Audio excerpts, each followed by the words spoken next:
আসসালামু আলাইকুম। আজকে কি বাজার করে আনলাম সবাই দেখুন, সবার সাথে শেয়ার করি। তো আমার যেহেতু বেড়ান মানুষ নাই, তো এনে আছে জলপই, কাঁচামরিচ আর আদা, আর এনে আছে মূলার শাক, তো ধনিয়া পাতা, এনে আছে মাংস,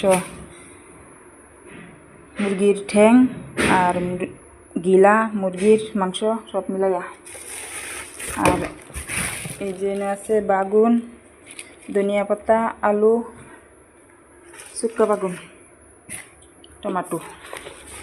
এটি আজকে বাজার করা হইল, সবাই দেখুন। এই বাজার দিয়ে আজকে করা হইল।